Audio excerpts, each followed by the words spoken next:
Okay, you may start the recording. Yes. Okay. Ready? Good morning. I'm Karen Nutt, Director of Child Development Services with the Braille Institute. Thank you for being with us today. I want to thank our partners for this early literacy training, Myrna Medina, Brian Devereaux, and Maurice Belote with the California Deafblind Services. Our Spanish interpreters today are Patty Gallardo and Elizabeth Reyes. They are both child development consultants with the Braille Institute Child Development Program. I would like to thank Bay Area Communication Access for providing ASL interpretation, and Connie Pierce, our captioner. We're so happy that you've been able to join us today. Participants' video and audio have been turned off for this presentation. Today's presentation will be recorded and will be followed by 10 minutes of questions and discussion. For those using captioning, a stream text link will be posted in the chat. Our ASL interpreters are listed as interpreter in the participant list.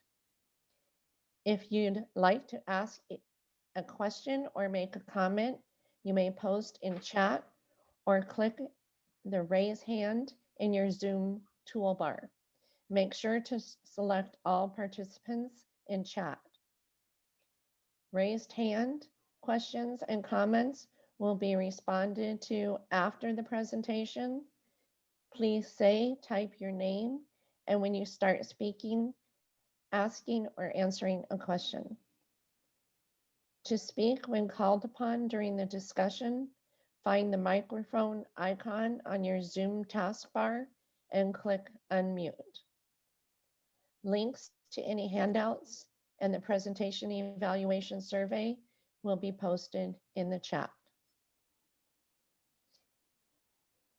Here is some helpful information about how ASL interpreters are used and printed in Zoom. https://drc.arizona.edu/instructioners/ASL-Zoom. I'm happy to help with this information before the presentation starts. Myrna? Yes. Okay, I think it's we're gonna, Julia, we're doing the poll now, or are Oh, you? I haven't introduced Julie yet. Go ahead and introduce Julie. Okay. I'd like to introduce our presenter for today. Julie Maier has served as an educational specialist for California Deafblind Services since 2012 and has been involved in the field of special education since 1987, including as a faculty member in the special education department at San Francisco State University since 1999. She worked for 8 years as a special education paraeducator and teacher in inclusive classrooms in the Berkeley Unified School District. I would now like to introduce our presenter today, Julie Maier. Thank you, Julie. Thanks, Karen. I'm happy to be here. There are 2 ASL interpreters for people who need that, and they both are, they have that title in their video, and those should be the videos that are showing. So it's Susie, and then Elliot just says interpreter. Okay, so hi, I'm Julie, and I'm really happy to be here. We had planned to do this training last April. It was planned, and then we all know what happened. The pandemic came, so we couldn't meet in person. So we decided we'd try to do it online, and I think we probably brought people from farther afield than just LA by doing it this way. So I'm happy that you can be here. And if you're trying to learn more about literacy for students with complex needs, including deaf blindness, you're in the right place, because that's what we're talking about today. Those kids who it can seem very difficult to figure out how to promote literacy and teach literacy to those students. So I am curious, though, to find out who's here today.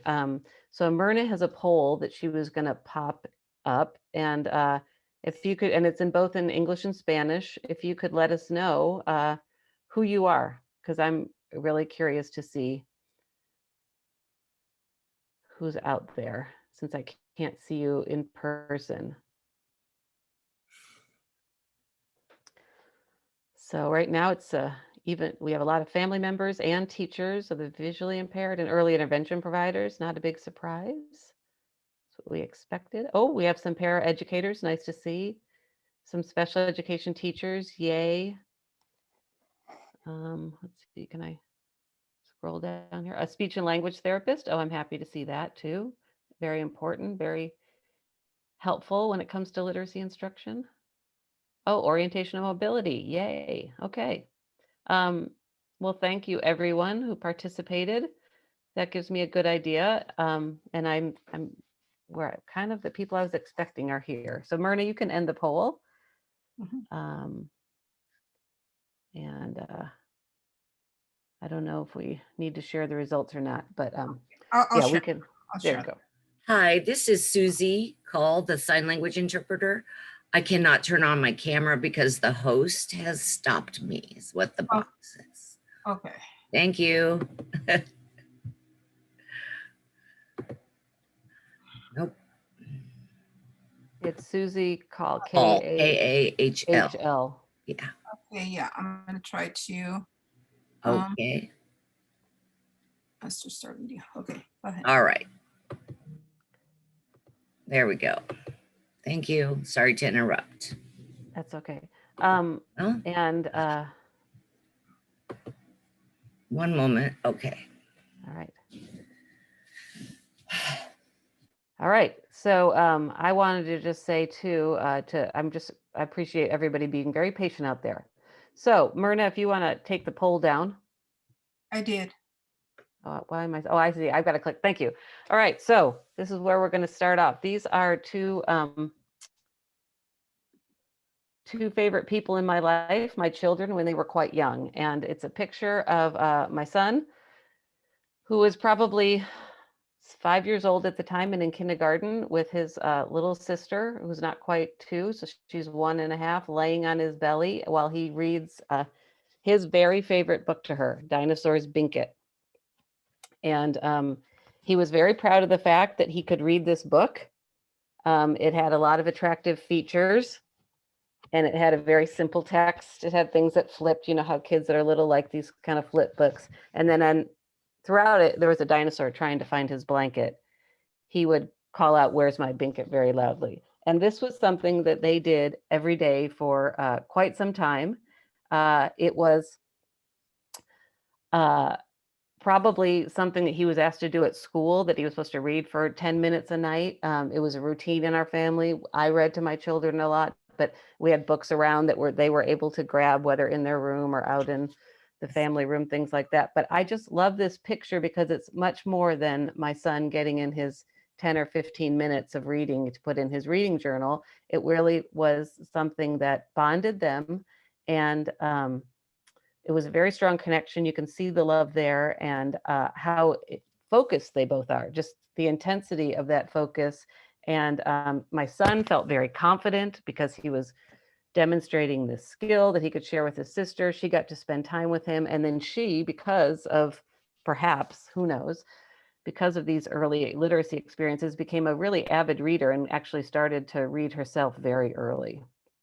So I just wanted to kind of frame it there, that this topic to me is very, very important. And I think this level of access to literacy experiences should be offered to every child, no matter what their abilities and what barriers might be. We're going to talk today a lot about how to get around those barriers.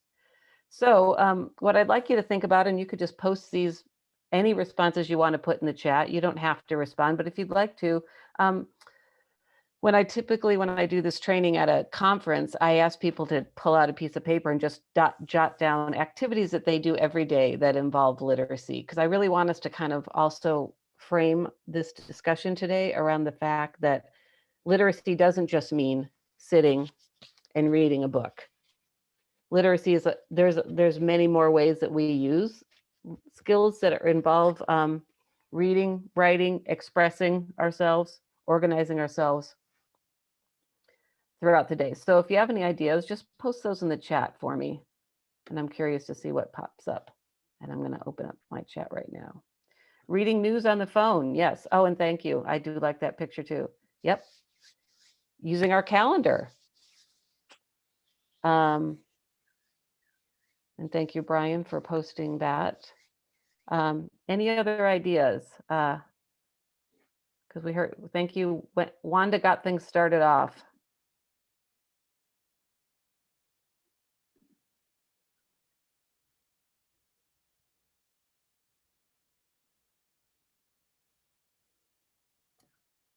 Emailing, making coffee. Oh, yeah. So you might have to look for your directions or look at the measurements. Good. Yep. Reading ingredients tools.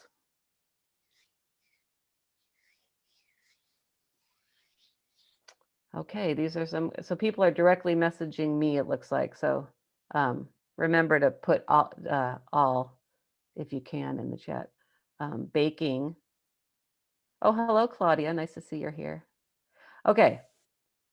Well, since we got started a little late, I'm going to move along. But so people are thinking of those things. So that's great.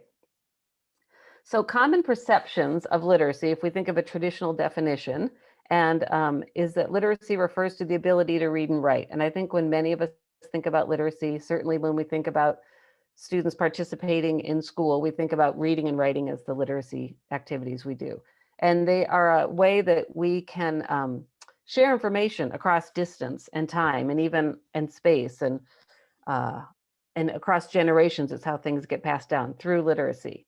But when we think about literacy as only reading and writing, we actually are excluding possibly some people. So that's those are the students we're going to focus on today.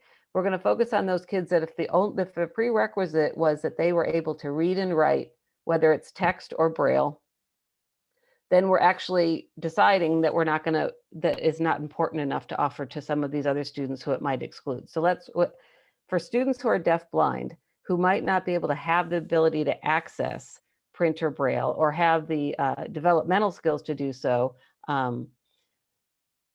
those are the students we're going to focus on today and think about how we can provide these opportunities for them. And Barbara Miles wrote this really seminal article on literacy called Literacy for Persons Who Are Deafblind that's in the resource list that you were sent.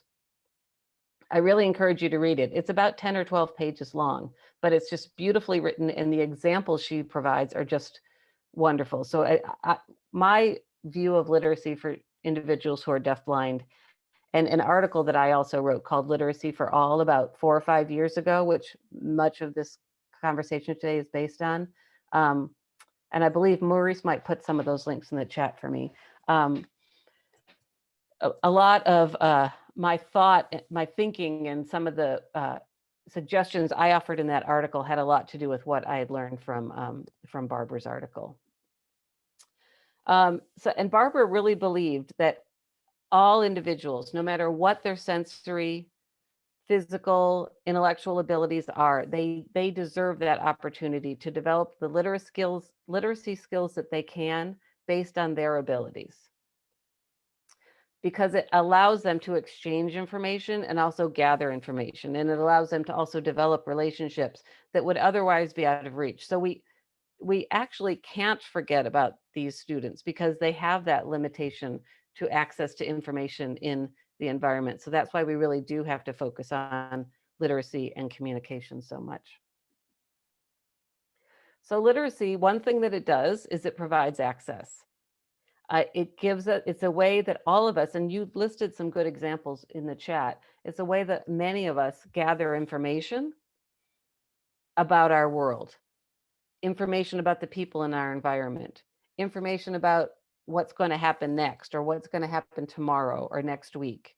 Um, but for emergent communicators, so for students who don't yet know that symbols have meaning, that understand that when you say book, this is what a book is. They can't get that referent in their mind without actually feeling the book and you letting them know this is book. They need this referent. So for those emergent communicators and who additionally have limited vision and hearing, we have to bring that print and that language right to them. So many of us in the deafblind field often think of this, if you can imagine, kind of a hula hoop. And for those early communicators who are deafblind, you really have to think about that's how far the world goes, as far as they're able to touch and as far as they're able to reach out. So we have to bring it to them. And we're going to think with a lot of these kids about using multiple senses, because they might have limited vision, but we might be able to use some vision. They might have some hearing and we're able to use some of that. And then, but we're obviously going to be using objects as well as touch and possibly even some of the other senses. So in the article that I wrote, I talked a lot about, or a little about, what I think are the barriers. And when I talk with school teams, educational teams sometimes, or when I've done trainings for teachers or talked with families a little bit about what literacy experiences are like, these are some of the barriers I hear about, that the child doesn't have either the skills or the interest because they're not demonstrating in a typical way that they're interested in books, because maybe they're just banging the book, or maybe they're wanting to chew on the book. And there's other teeth mark on this book too from when my kids were little. The student's not yet demonstrating symbolic representation. So we think if they don't understand that symbols have meaning yet, that we're not going to introduce them to the alphabet or to words or to writing instruments and allow them to kind of express themselves and develop symbols that way. I think a lot of people just don't know what to teach or how to teach it to students who are still pre-symbolic learners. And there's also not a lot of materials out there, appropriate curriculum and materials for some of these students. Or if there is, it's hard to get to, or you don't know what it is. And then finally, I've heard from a lot of teachers, they're like, well, I don't know when I could teach that, because they don't fit into my regular reading group. And so I don't know when I would have time to do their reading. So we're going to address a lot of these barriers today. So don't worry about that. There's another great article by Phil Hatlin. And his article was really promoting this idea of media literacy and this idea that we can think about literacy as beyond text and Braille. Because if we only think about, again, students who can access text and Braille, then we're really limiting the pool of students who have literacy instruction. But if we also think about photographs, objects, picture symbols, if we think of that kind of media literacy or digital literacy that a lot of typical kids use now, if you think about Instagram and people just posting a picture, they're telling a whole story. They're sending messages to their groups of friends out there.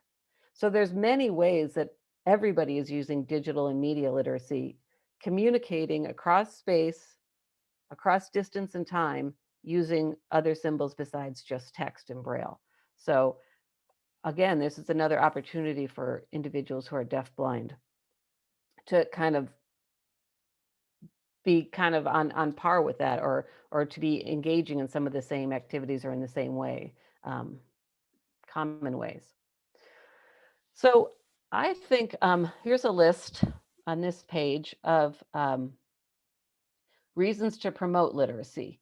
And I think, again, if we think about access and we think about relationships and we think about promoting participation and independence in activities, all the reasons you see here provide that.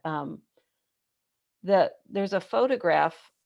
There's 3 photographs on this slide, and the top photograph has a picture of those cube chairs that kids sit in when they're in preschool and kindergarten, things like that. And so you might have a child in the classroom who's deafblind who could maybe find her way to where the circle is or where the reading corner is. But but she might not be able to, and like all the other kids, but maybe kids have assigned seats, but she might not be able to find her seat very easily because she can't identify it by the color or the location. But if you put a marker on it, if you put her name on it in large print, if you put a tactile marker, if you possibly put some Braille, so if you can label things around the room, so you're giving them the information that's missing so that they can do it more independently. Underneath is a picture of a book that has some large objects, some that are used for symbol communication. And this student here can make choices throughout their day. They can decide what activity they want to do first, what they want to do second. They could decide what they want to do after the next activity. And they can have more of a voice. They can be communicating what they want. They can be responding to opportunities for choice if someone asks them to make it. They could be completing tasks in their daily life by following their schedule. And then finally, there's a adorable picture down here of Myrna with her two children when they were very young, reading a book together. And that was probably a really wonderful routine in their household when they were young, little together. And what they had to think about for her son Norman was how to make this activity something that was meaningful to him. So finding books that were of higher interest, adding maybe elements to the story, tactile elements, or maybe some louder audio elements, things like that. But just look at this picture, just how much pleasure they're all having. So that's just a great way to build those positive relationships and rituals within a classroom or a school, a home. So the next few slides, and I'll be through this portion pretty quickly now. I always, with this training, I always try to figure out if I should just come to the training and just tell you specific activities to do, but I think it's important to kind of build the argument perhaps, or my philosophy that how you tie literacy to communication and to relationships. So literacy really rests upon communication. If you think about it in its most basic form, it's the ability to both understand and express your feelings, desires, and experiences to others. So it's a system of communication. And what's interesting is if you look at research and practices around emergent literacy, that's exactly what occurs. Emergent literacy is a process that happens for all children, typically developing children too, that starts at birth. So, and language and concept development are linked together, and they are all part of just children learning to express themselves and comprehend everything about this big, beautiful world. And it might take more time for a child who has multisensory needs, but it is definitely something that all kids go through. And so we should be focusing on those types of things for learners that have multisensory needs or who are deafblind as well.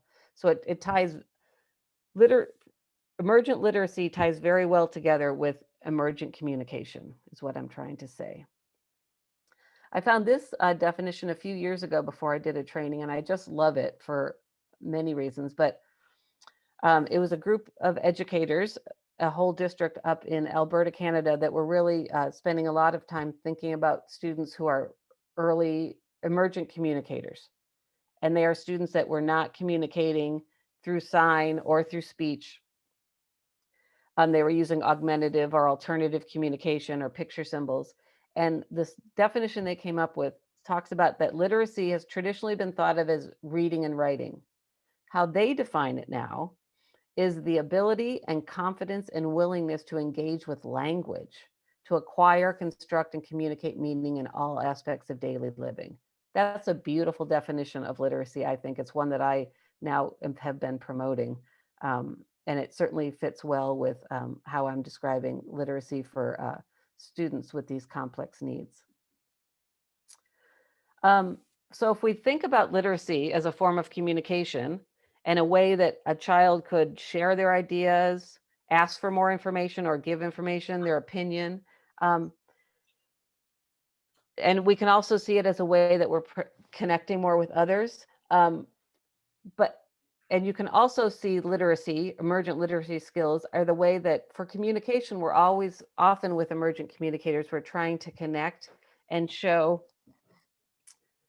these children that we're trying to build symbolic communication by starting first with objects or maybe photographs and pictures. So starting at a simpler form, the same place that typical kids do at a very early age, and helping them understand that there's meaning to that and that that means something. So help, maybe using this whenever we're going to do story time, we have a book and we actually let them use a concrete book before we show a picture of a book or we show the text of a book, right? We start concrete first.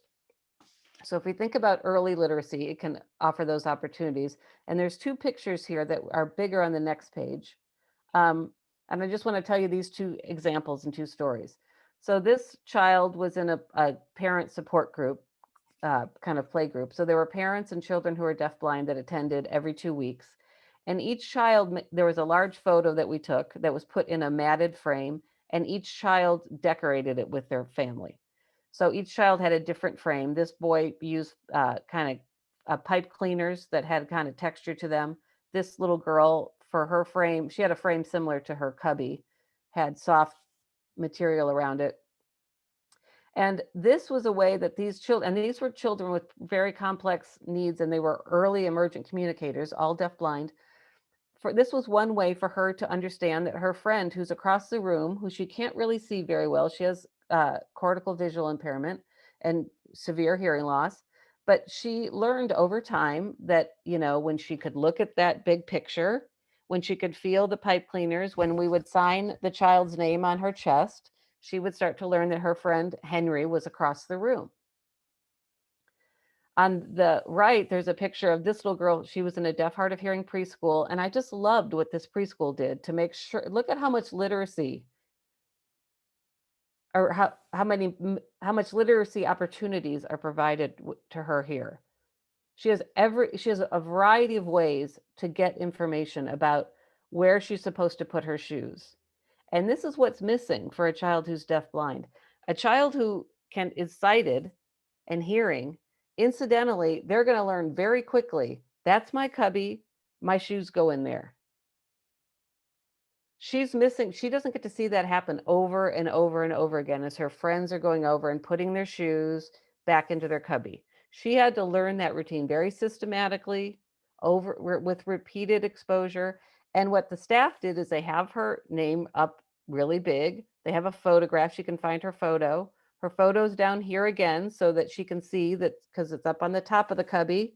But let's go down here and find that. Remember, her vision's very limited. There's also then a picture of shoes, the sign for shoes, so how to make sure everybody who's working with her knows how to do that, and then the text for shoes with Braille. All right, this little girl is 3 years old.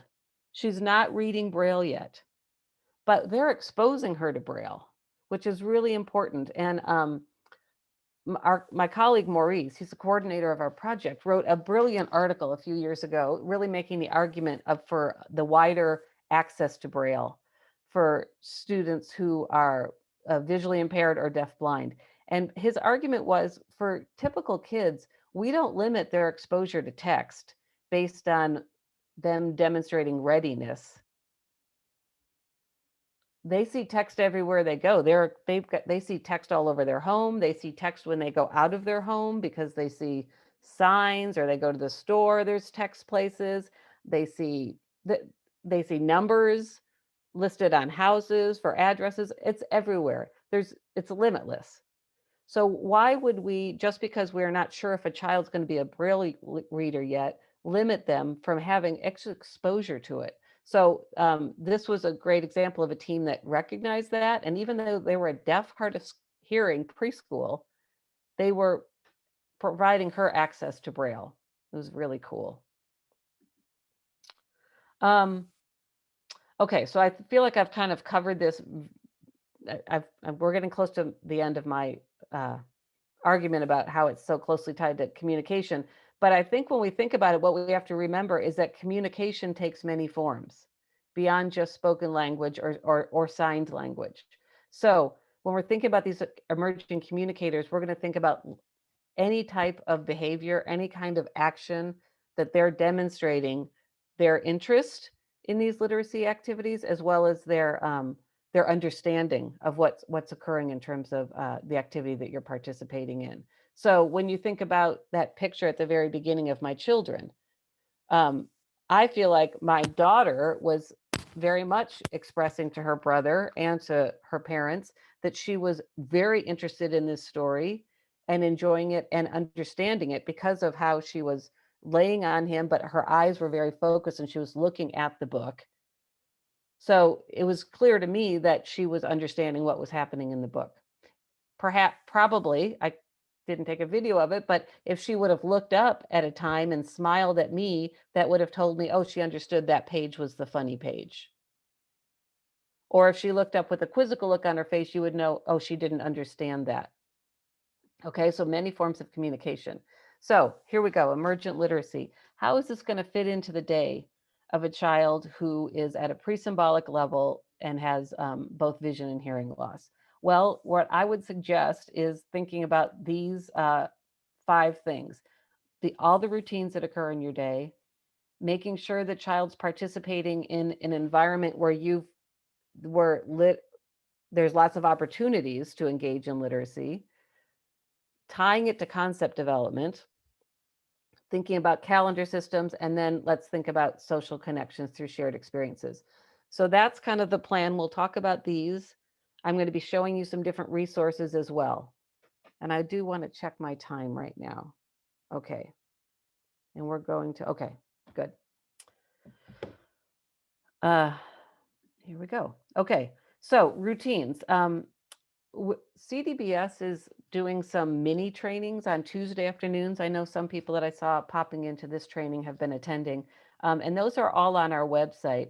But their routines was actually one of the mini trainings we covered last fall. So some of the things, I won't say too much about this, but you could go back and look at that if you wanted to learn more about routines. But I do think routines, because they happen regularly, and we're thinking about new skills and new concepts as we're learning them. We're talking about the order of things. There might be particular times things happen, such as meal times or maybe bedtime at night. And we're really trying to promote independence and also initiation from a child. These are all times where I think you can really be focusing on literacy. And again, the example up at the top, this photograph, there's a photo at the top that shows a mother who's signing to her son. So she's coactively signing, do you want to eat? So she's signing onto his body, eat, want to eat. And then he's responding with eat. So he's learning that sign. So this is communication, but this is also him, he could start to use this in other ways in terms of, making requests. It could be something that's part of a story time routine that they do. So building on providing information, waiting for that response, that turn taking back and forth is promoting and building on literacy. I love this example from Paths to Literacy. And Paths to Literacy, if you don't know it, anyone that's out there that's on a team that I've provided technical assistance to probably knows about it because it's one of my favorite websites and I share it with everyone. But there was this great example that I found, and we'll look at this website later on, but this was written by a vision teacher, and she talked about this orientation and mobility instructor that would take her students out on a nature walk. And now that most of us are still doing distance learning, this could be something that families out there could think about doing, or you teachers could suggest to your families. So she would take just masking tape and put it around her wrist backwards, so the sticky part's on the outside. And they'd go walk. And if this child found anything interesting, she could stick it on her bracelet. And when they got back home or back to school from their walk, she'd bring the bracelet to her, and then the teacher would work with the child and they'd create a story based on what they found. This is a child writing a journal, but she's just going out and finding objects out on her walk or in nature. You could do something like this in your own home if you don't feel like going out, if it doesn't feel safe. There could be ways that, and then coming and saying, this is what I found. This is what I want to share. This is what I want to say about this. That is literacy. even if someone else has to write these things down or braille their responses, or even if it's just that conversation back and forth, this is emergent literacy. And it's definitely meaningful for these children. So here's a picture of then the journal entry. And all these examples I'm showing are on Paths to Literacy. So you'll be able, if you just go to the Paths to Literacy site and put in nature walk, this will pop up. So then another good, so they stapled the bracelet up there. Isn't that cool? And then the girl said, I found some bark and a green leaf. I also found a rock. I found 2 sticks. I found some grass. I found a tiny little rock. That's a beautiful story. Wouldn't that be fun for her to take home and show her family? Wouldn't it be fun for a child to do that at home and bring to school to show what they did over the weekend? And then, just like I said earlier, the Braille is there. Whether or not she's a Braille reader yet or not, she may be a Braille reader. So let's make sure she has the opportunity to be exposed to it. The next suggestion is participation in enhanced environments. So really thinking about that there's lots of exposure. So just make your home or classroom environment rich with language. Label things in the environment. Have books and writing materials available to your child, even if they're children who scribble when they're very young. Typically developing kids who are scribbling, they will tell you they're writing. They will scribble things all over a paper and they will come over and say, look, I made my list for the store, or look what I wrote. Okay, so label things, have those materials available. Think about having a home library or a class library, but think about making sure the books are accessible. We'll look at some examples in a second. And then model literacy skills. So when you're writing out your shopping list, your child who's deafblind might not see that. So pull them up on your lap and tell them what you're doing and tell them the things that you're writing down. Or maybe get the objects, show them like we're almost out of bananas and show them the one banana and say, we're going to get more. So model what you're doing, show them how you're using, your smartphone to find the directions on your, to the next place you're going to, or how you're looking at something there to find some information. And then thinking about if you use a calendar system, certainly a great literacy example, or create an experience book or some kind of home remnant book. So thinking about ways that you can bring more of these activities into a child's day. We went the wrong direction. And then I also talked about concept development and how literacy is really tied to that too, because again, remember at the beginning, I said literacy development, what it provides is access. And many concepts that children who are deafblind have difficulty learning are those concepts that most of us learn incidentally. We learn because we've seen it over and over, or we've been paying attention and watching and been able to hear it. So students who are deafblind need direct instruction, and they need to have this repeated exposure consistently. And they need those opportunities to explore and figure out how things work.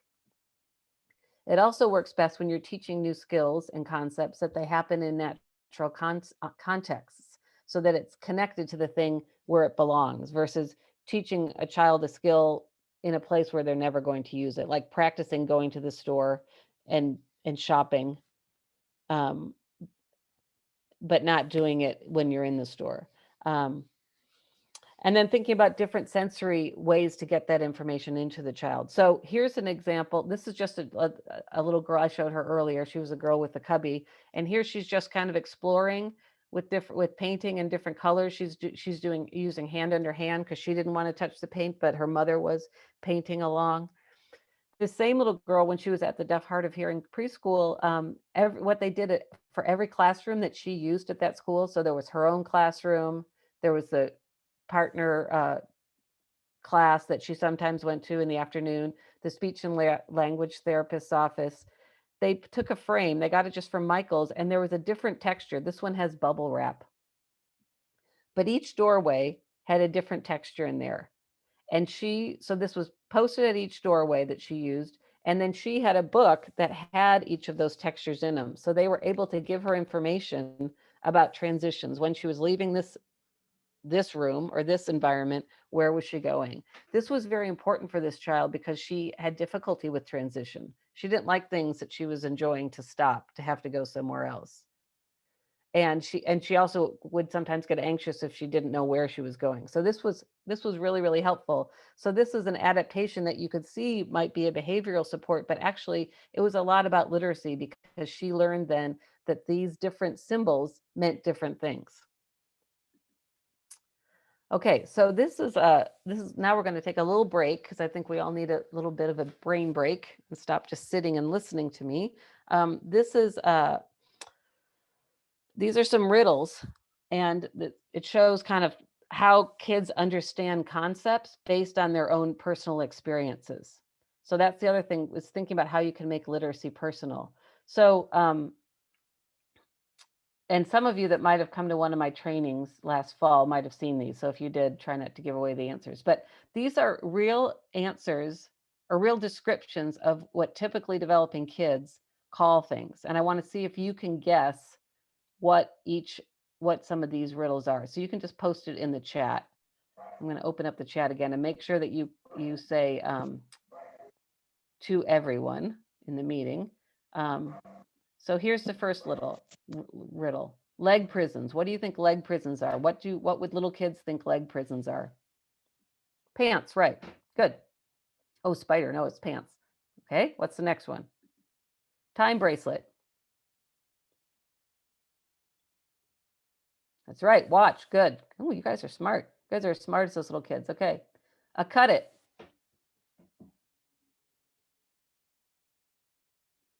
Knife, scissors. Yeah.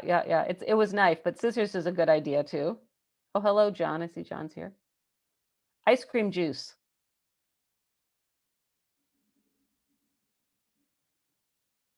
Mm-hmm. Yep. The smoothies, shakes. Good. Thumb store. This is a hard one. Thumb store. Think of what I said earlier about how kids have access to gloves. No, good idea though, Jana. Michael's. You're on the right track with Michael's, that kids see things. So think about places, a sign that kids might see.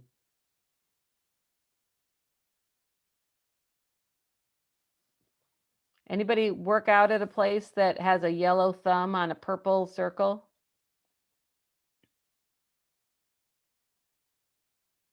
Oh, green thumb. That's a good idea, Christine. It's the Planet Fitness. That's right, Liz. Planet Fitness. Good manners. What's good manners? It would be an object. It's an object kids were using at home that they said was good manners.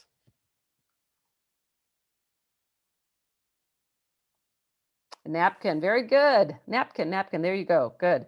And then a wetter. So think about when you sponge, hose, good umbrella, good ideas. Okay, think about something that this would be tied to. So there's something when you do your laundry, you use what to do your laundry? A dryer and a washer, right? So people say washer. That's usually people say washer and dryer, but for little kids, it might just be wetter, because that makes sense to them because it's just wet in there. Okay, good. So we took our break. So these are funny, but they also share that concepts are really built on personal experiences. And I now am looking at my time, and I think I'm going to have to move things along a little bit. But so linking literacy to concept development is really thinking about matching it to the child's conceptual level of understanding. So looking at those riddles, you can kind of see where kids' thinking is about that. So when you're doing this, you really do need to think about, what does the child understand now?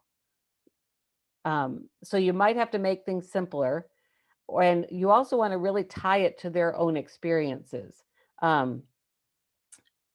So, if you have a child that really, maybe you can use it in cooking, but maybe start with something that the child's really loves to cook or make, or something that they like to eat.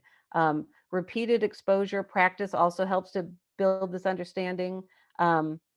And here, there's an example down here. This lower picture has a picture of a boy and he's looking at an experience book, but it was all about when he goes out and does his orientation and mobility. So sometimes the literacy experiences you're going to use are going to be very, very personal and related to the child's own experience.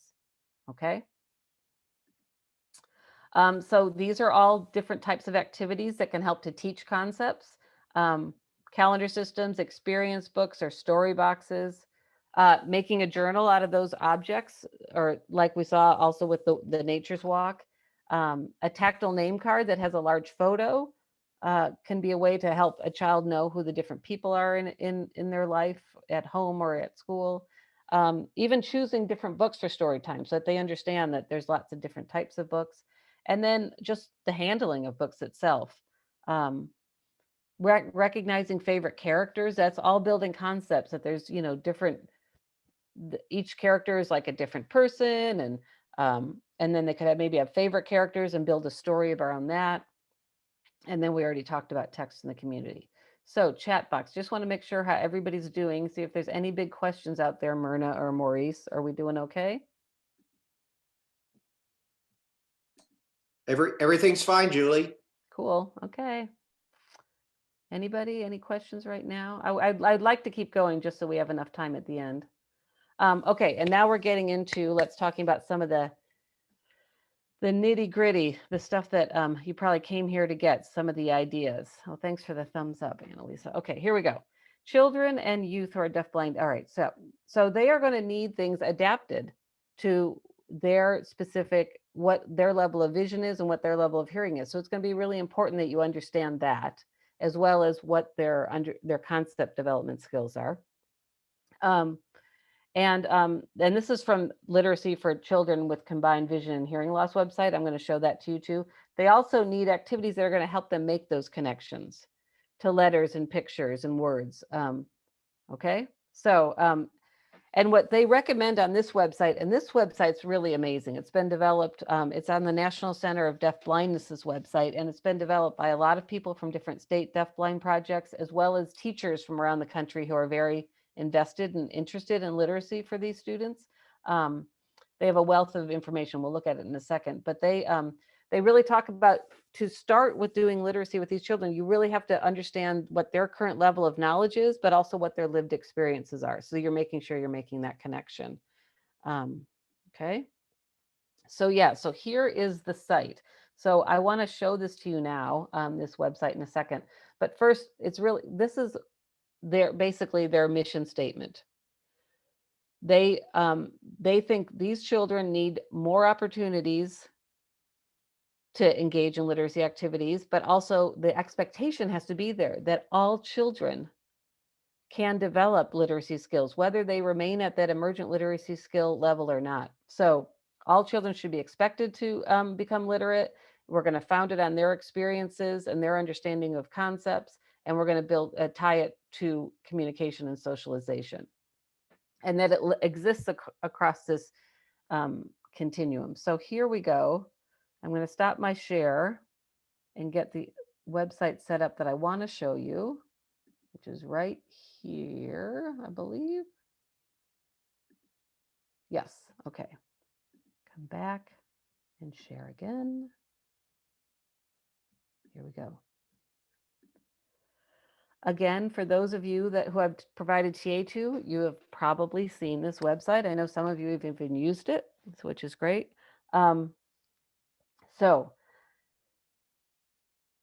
full disclosure, this website has so many ideas and so many resources that it can be a little bit of one of those websites you go to that kind of go down that rabbit hole with Alice, and you're kind of going after one thing after another. So be patient with yourself, give yourself time.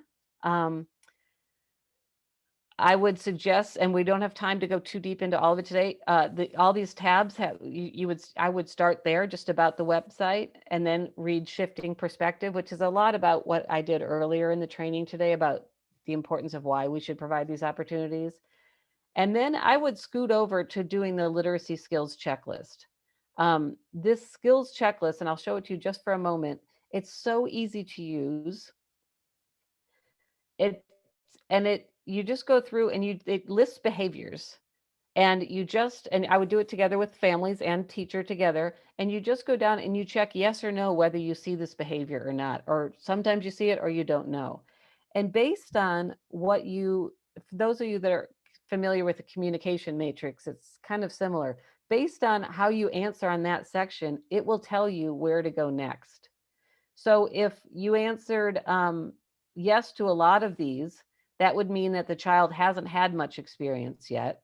And they're pretty passive in terms of how they're participating in things. So that would tell you you're going to start at the building foundation level. But if you said no to a lot of these, which is fine, you're just marking yes or no to whether the behavior exists, then you're actually going to move on because this child might be ready for higher level activities, early emergent. So you go through this section, same thing, yes, no. It tells you whether to go forward or whether to stop, okay? And then it goes on for a few more sections. So we're not going to look at all of that, but you can see that. If we go back here now, so let's say that what it told us to do was go to early emergent literacy. You click here. There's a lot of stuff up at the top that I suggest that you would read through, give some thought to, reflect on. They will list on each side always a few strategies. And if you click on those, it takes you to either a fact sheet or another web page that's going to go into that more deeply so you can understand that strategy. Some of them are things we talked about, literacy and routines, print book awareness. But down here, this is where the gold mine really starts. They have examples of things for you. So again, you can go and click on things that will take you to another web page or fact sheet.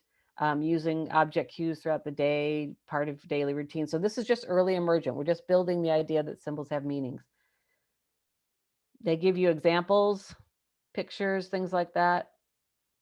So giving you all kinds of good ideas and photographs to see that are being used in real classrooms. These are all things that are put onto this site by teachers that are really using them. And then there's some really good video clips. So pretty cool stuff, huh? So I'm going to stop this share, but now you know about this website, which is an important one. So now I'm going to wait a minute. I got to share my screen again. I don't believe you're seeing it. All right, we're right there. Okay, now I'm going to share again.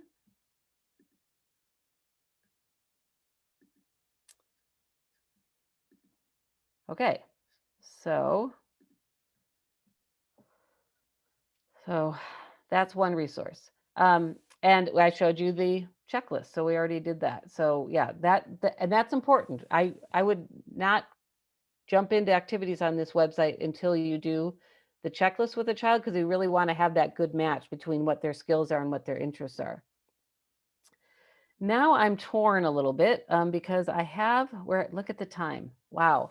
I have some examples to show. Some video examples. I'm not going to be able to show all of them, but I think I will show this one because I also want to have time to show you the Paths to Literacy website. So let's look at this video. I want to make sure, hang on one second. I want to make sure that my sound is being shared. Oh yeah, okay, good. Okay. So this is a little girl with charge syndrome. And what I love about this video, it's captioned. Oh, it's captioned, Connie, so you shouldn't have to worry about it right now. You feel it? Up here. You want to go? Pay attention to how multisensory it is. Good girl. So they're presenting Braille, even though she's very young. It's shown up at the top right, but she also got to color it in. This could help imprint that more, that B is the first two cells. And then now they're giving her a physical object. The two Spanish interpreters are talking at the same time. You got ball. Okay. So, okay. Okay, continue, Julie. Okay. And look how much, so this is tying to her experience. This might be her favorite ball. I don't know. I didn't take this video, but look at how they're giving her time to explore it. So it's not holding up a ball and saying B is for ball, B is for ball, and then putting it away. It's giving her the time she needs. Back. You can hold back. And they're using something personal from her life. B. Good But they ball. go on to next do C, and we're not going to take time to look at that because this is a longer video, but they use her cane. What They do you use her feel? white cane. So personal things, making that barcode on there, connection. didn't This you? girl, I would bet, because they're providing this type of multi-sensory, really Checking it rich out. literacy lesson, is going to learn her ABCs. Okay, so I'm going to stop though now because I Oh. want to keep moving on to some other things. This you can find on the Paths to Literacy website. It's a really cute video, but I want to keep moving along. It's called Joseph's Bath Book. And this child is not deafblind. He has visual impairments and he speaks. So he's not as impacted as some of the other examples I've shown. But what I love about it, if you go and find Joseph's Bath Book, is how it's very much tied to his experience, how he sees his nighttime bath time routine with brushing his teeth, getting in the bath, using a towel. And there are lots of examples if you watch the video, and there's a whole page that's shown about Joseph and writing a story about how they developed this. It's a conversation. It's not about someone teaching him how to do it and doing it a certain way and really quickly. She really takes time. And this website, I would like to show you this one. Let me look at my time. Okay, I'm going to show you this one because this one is really impactful. I've shown this to a lot of teams. So this is an example of, and it answers that issue that people tell me sometimes is like, well, they're just not interested in books. They don't like books. They won't look at books. So our good friends up at the Washington State Deafblind Project, who are just do marvelous technical assistance and provide some really great videos and trainings, have a whole page on their website related to experience books. And experience books are something else that we've done a training on before. And so I want to show you this example. So they have a section on their website. I'm going to share this now. Share. So Myrna, are you seeing the, are we seeing a video of a purple truck? Yes. Okay. So this is about a little boy who didn't like books and but he liked trucks. Okay. So, or he liked wheels. He liked wheels. He liked to pick up cars and spin wheels. Okay. Lots of times we see kids like that and we say, oh, he's autistic, but we don't know anything about this kid. All we know is that he likes wheels and he doesn't seem to like books. So look at what they did.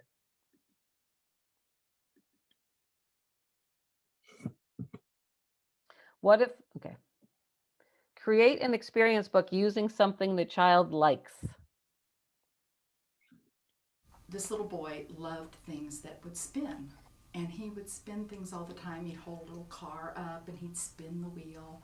We wanted to get him interested in books, and he wasn't. So no matter what kind of book we seemed to open up, vehicles, it didn't matter, he was not interested.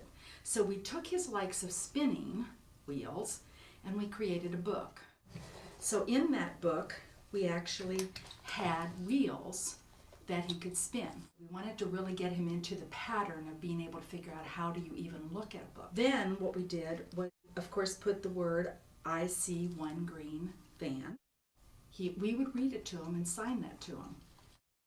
But our expectation was that he would just want to spin it. And of course, he would hold the book up and he would spin it like that, and that was okay. We allowed him to do that.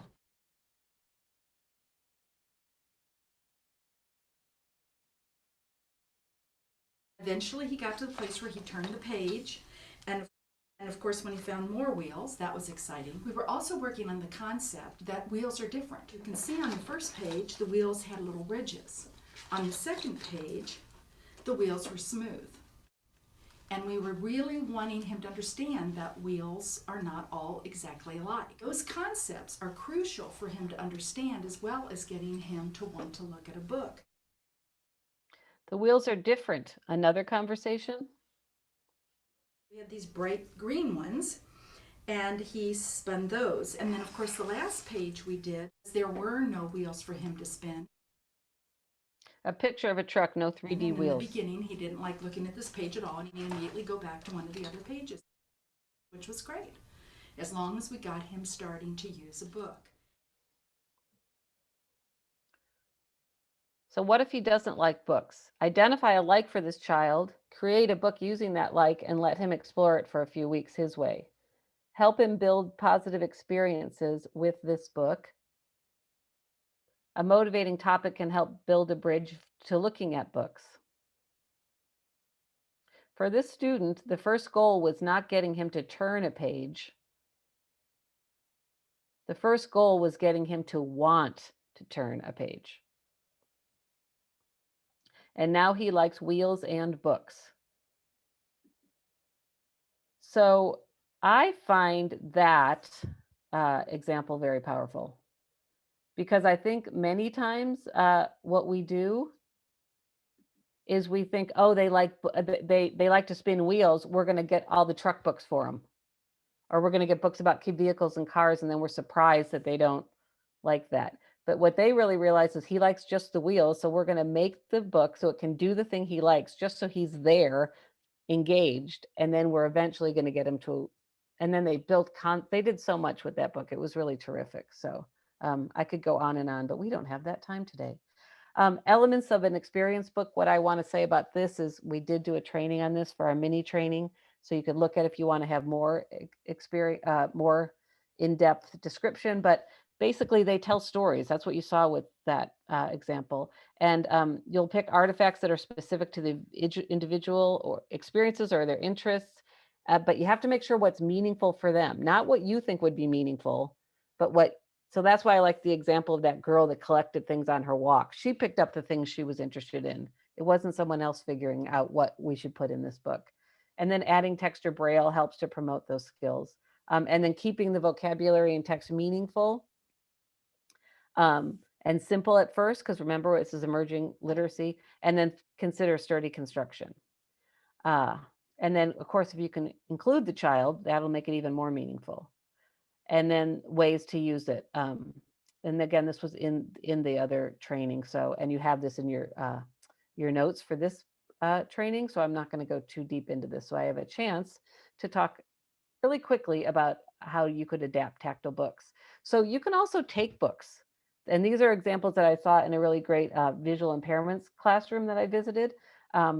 You can take books that are already created, like Eric Carle books. Those are nice ones because I have those repeated storylines. But of course, you're going to be thinking about age appropriateness. If a child's older, you're going to maybe make up something that's similar, but with things that older kids are interested in or they're interested in.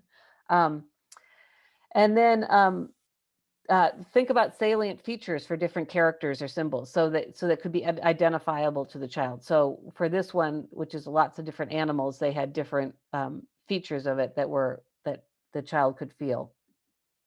So, and they had these gold pom-poms for the lion. I think the pink was the flamingo. It helps if the books are sturdy, especially if this is a child that has physical impairments or is going to be kind of rough with the book. It helps if you can have it bound it maybe in a big, if it's going to be really sturdy or thick pages, maybe put it inside one of those binders so it can lie flat open, because that can be easier than having to hold something open. And if there's a sound feature and you want the child to have access to it, make sure it's loud enough. Otherwise, don't worry about the sound if it's a child who has hearing loss and can't hear it. This is a good example. If you want to, again, I don't know that we have time to look at this, but I would be happy to send this link to anybody. So just feel free to contact me. There were some adapted books that were made by some students that we taught at San Francisco State who were specializing in deafblindness a couple of years ago. And Yasmir and her partner, Charlie, made a really cool book.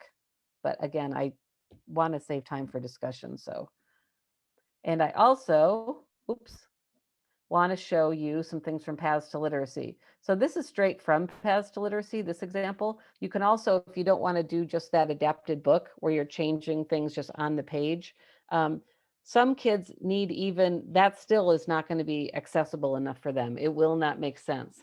But what might make sense is if you're going to read a book about Pete the cat, that you actually have a stuffed animal of the cat. If the story's about his shoes and a rocking guitar, then you're going to have a shoe and an actual guitar. So you're actually going to take parts of the story that will have meaning to the child, and you're going to use those things to help them make that connection. So you're going to introduce vocabulary that way. You're going to introduce concepts. The child could help to make a prediction. If Pete the cat's going to pop up on each page, then you can have the cat there and ready for them to grab. So there's lots of things you can work on in terms of literacy skills, the vocabulary, the concepts, sequencing, comprehension, because you've got these objects there. You'll want to make sure the child has plenty of time to explore the items, and you're also going to use them. You're going to do this over and over so that they have a chance to really it gets to sink in and kind of imprint in their brain. But the goal here, similar to the goal that you saw with the He Likes Wheels, the goal is not that we're working on identifying letters or reading, but what we're doing is trying to get the child to engage in the idea of storytelling and responding to a story with another person. That's the goal.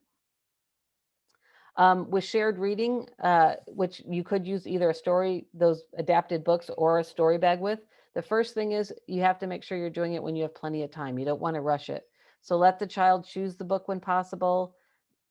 Introduce different parts of the book, like the front page and back page, and help them turn it. And then pay attention to when they're interested and if they're commenting. And that might not be them saying like, oh, that's funny, or I like this. It might be, you can tell just because they're wiggling their toes more or they're squirming in their seat. So paying attention to the types of things that they do that are expressing interest and commenting on that, letting them know like, oh yeah, that is funny, or oh, we're getting scared. I wonder if that bad dragon's going to come back. Vary your reading to suit the story. So use, soft voice or a high-pitched voice or a loud voice. So use character voices. That little kids love that kind of stuff when they're first learning to read. So when you're doing this with a learner that you're introducing books and book reading to, do those same types of things. The repeated storylines, have the child join in on that, make comments about how it connects to the child's own experiences. Okay, and these are all great examples that I actually learned watching a really great webinar on literacy last spring through the Texas School for the Blind. So lots of folks out there doing this kind of stuff. The last thing I want to do is I'm going to stop my share and I'm going to show you the Paths to Literacy website. If you don't know about it, let me get it set up here. Hang on one moment. Paths to Literacy. Here we go. Where is it? Paths to Literacy. Let me show you. Hang on one second. Okay, now I have to go back to share. There it is. Okay. All right. This is a gold mine. It's set up so well. So this is for, it's a website for children who are blind or visually impaired. It's a joint venture of the Perkins School for the Blind and the Texas School for the Blind and Visually Impaired. But what's cool about it is that they've got, this is where you would want to start. They've got these tabs at the top for browsing by a topic, and look underneath what they've got there. They've got a whole section on deaf blind, and they have a whole section on emergent literacy, and they have a whole section on multiple disabilities. All of those might be relevant. Then you go over to secondary. Oh my gosh, they have experience books. We just looked at experience books and talked about, they have story boxes. You go and click on any of these. And it pops up. And when you get there, they've got all kinds of information for you. So again, it's so well and neatly organized, I think, and you will get tons and tons of examples.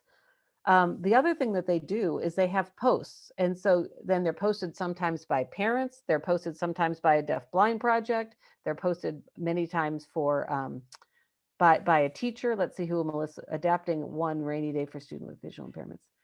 So yeah, so this is that whole idea we just talked about, those story boxes. So you can get tons of great ideas. And they allow you to make comments at the bottom if you want. They tell you about they're showing you about ways to use picture symbols. Again, it's another one that we could go really deep, take a deep dive down into, but I want you to know that this is out there because that's where you can get a lot of ideas. And I'm sure many of you out there are already very resourceful, creative teachers. So you might just get a little nudge, like see something and it might make you think, oh, I could do that. So again, looking under those topics, that there's plenty of areas that are very specific to thinking about multiple disabilities or deafblind learners here. So I'm looking at the time, and I'm thinking what I want to do is look at my PowerPoint right now and see where I was at. Oh, you know what? There's one more thing I do want to show you guys.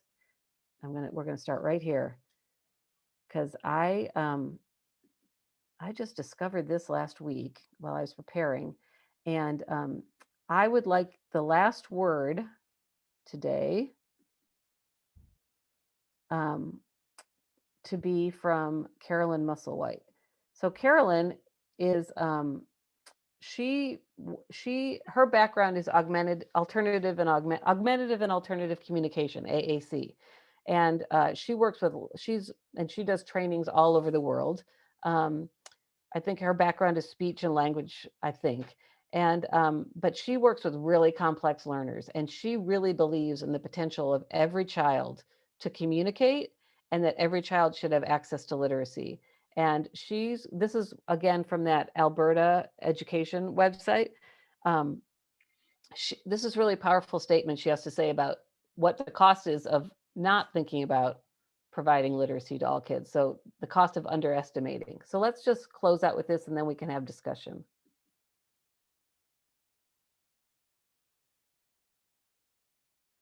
I feel like it's so crucial not to underestimate people with disabilities, because we can never guess what's inside.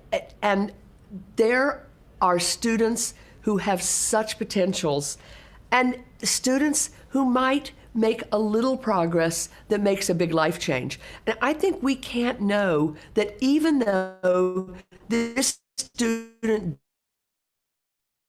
didn't learn to read, because I've tried to help him learn to read, he developed just this joy of story listening. And that enriched his life. Because we tried to write, we built his vocabulary. And so now he understands more things we talk about. He never became a writer, but his life was enriched in the trying. And so we can't underestimate, and we can't stop trying, because we just never know where this journey is going to take us. And we never know what we're going to find along the way that we never expected. It takes us in a different direction sometimes. And we didn't get to Banff, but we found this other place that was pretty darn neat. So keep trying, and you'll get somewhere cool, and you will have progress, even if it wasn't exactly what you're expecting.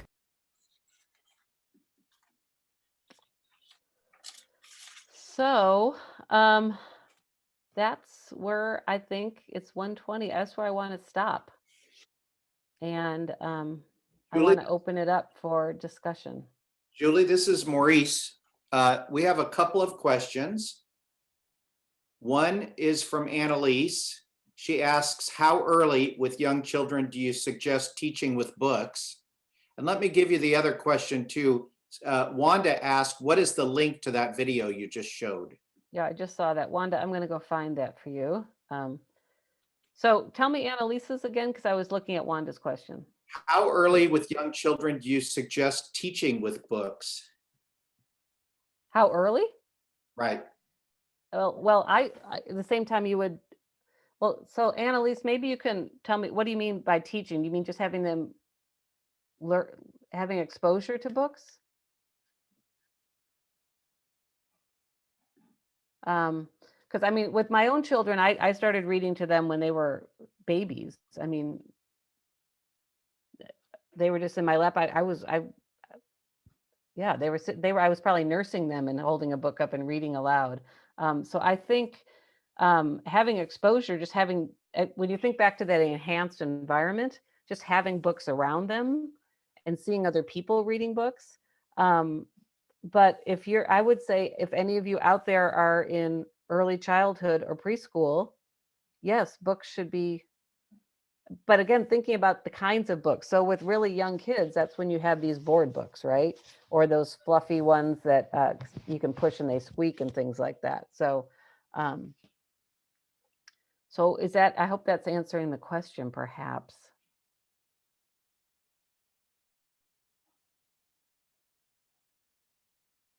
Jana's saying, I read to my children from the time they were born. Yeah, that was similar, Jana. But, you know, I do think sometimes I can see, and we didn't see an example of that. You're a home parent advisor, okay, with the Missouri School for the Blind. Oh, wow. Okay. Yeah, I mean, I think with so you're maybe thinking about how you promote that with families. And we didn't show an example, but there are some out there, especially I didn't tell you, but it's on the resource list. There's actually a whole literacy module from that the National Center for Deaf Blindness made. You could find it at the Literacy for Combined Vision and Hearing Loss. And they've got some good examples of kids with multiple disabilities who are very young and very complex. So they might be kids that, you know, can't move a lot and have very little vision or are very impacted by CVI. And they even have examples even with those children of using just having exposure to books, like being able to feel a book. The examples I showed, and maybe Myrna wants to chime in, but I don't know how early she started exposing her son to books, but he was another child who had complex multiple needs and but just being around. So I would say, Annalisa, if they've got other kids in the family, pulling them into that. The Barbara Miles article that I spoke of actually talks about that. The example she provides is a child with multiple disabilities whose mom is just holding him while she's reading to the other child. And him just being part of that family experience is a beautiful literacy building opportunity.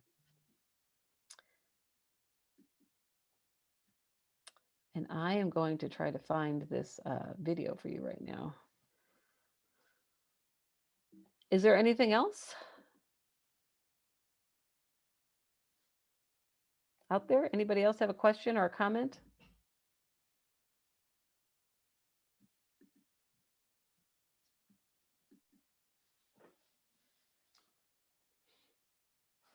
Great information. Thank you.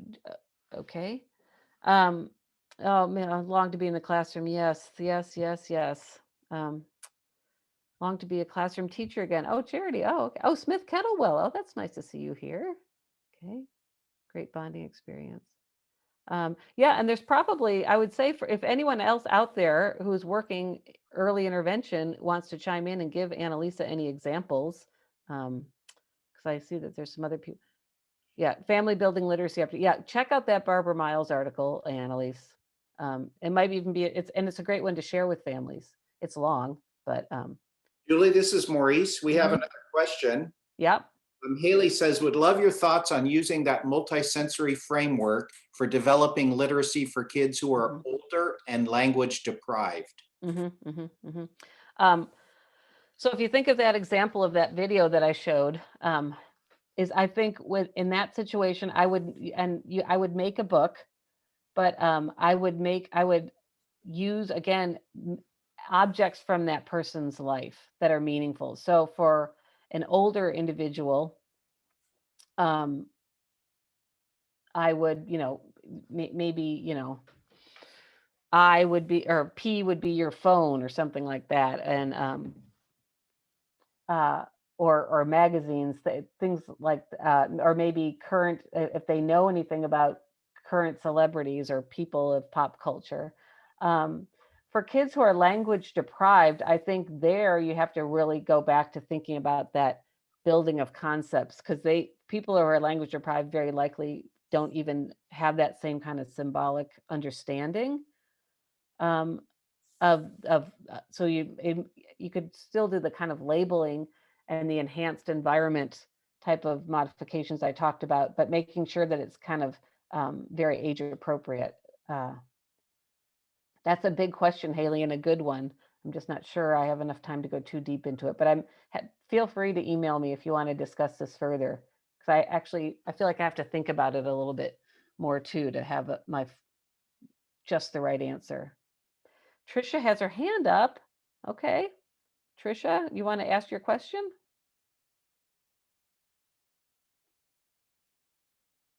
Someone from Hi. RG. Hi, can you hear me? Sorry about Yeah. that. I just wrote it too, and I just don't type fast enough. So I'm like, please don't go yet. First of all, I wanted to say thank you so much. This was so incredibly informative and affirming ideas I've wondered about.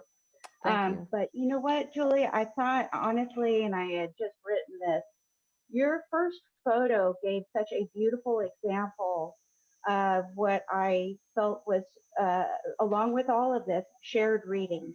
As I watched your daughter not only listening to the book and looking at the book, but actually feeling your son reading the book because she was laying on his chest. And I think of that when you were talking about how early do we read to our children. And as you said, right from the get-go, when they're so little, often not even thinking about how much they really do feel our voice when they are against us. And just those rhythmic patterns with these wonderful books and all of that. So I couldn't resist but to comment on that. Such a Of great course. example. Spoken like a true the true intervener pro you are, Tricia. So thank you. Oh, thank you. Thanks much. Yeah, I hadn't even thought, I didn't mention that, but you're right. Just her leaning on his chest and feeling the rhythm of his voice. That must have been really powerful. Yeah. So Those true and two so people are soothing. 22 and 18, by the way, right now. They don't lay on each other and read anymore. They sometimes lean against each other while they're looking on their iPhones together, but yeah. Oh, yes. Thank you so much. Yeah, and I'm seeing just so many things in this chat. It's just, thank you, everybody. Oh, photo albums. Leanne, what a great idea. Oh my gosh. Leanne writes, you guys, I like to suggest family photo albums for babies and toddlers with some site to introduce books. Leanne, can I steal that idea and share it with others? Yes. And Liz, okay, and Liz's too. I always tell my parents they don't have to go out and buy books. They can just look at supermarket ads with them and label the food or make your own. These, you guys, come on. Oh, and then here's Jody, someone I work with. I adapted Head to Toe by Eric Carle for kids in a K2 SDC. Tactile cards for the animals and a red file folder with simple pictures for movements. They had options for the class read. Oh, these are great. So everyone, I don't know if you know how to do this, but if you go to the three little buttons at the bottom of the chat, you can save the chat. So if you want to save these ideas that you're hearing from each other, you can go ahead and do that. And thank you for all the nice comments about the information. I'm glad it was helpful. Obviously, I could have spoken longer. And please fill out the survey. That does help us a lot. When my babies were small, I sang, of course, singing and music and using their toys for objects. Yes. Oh, this was super fun. Karen and Patricia, thank you for asking me to present for the Braille Institute. Karen, I think Thank you have you, some Julie. follow-up things to do at the end now that we're getting to the end. Thank you, Julie. Exceptional presentation today. Really appreciate just all the information. For those of you who are needing CEUs, the closing word is literacy. And again,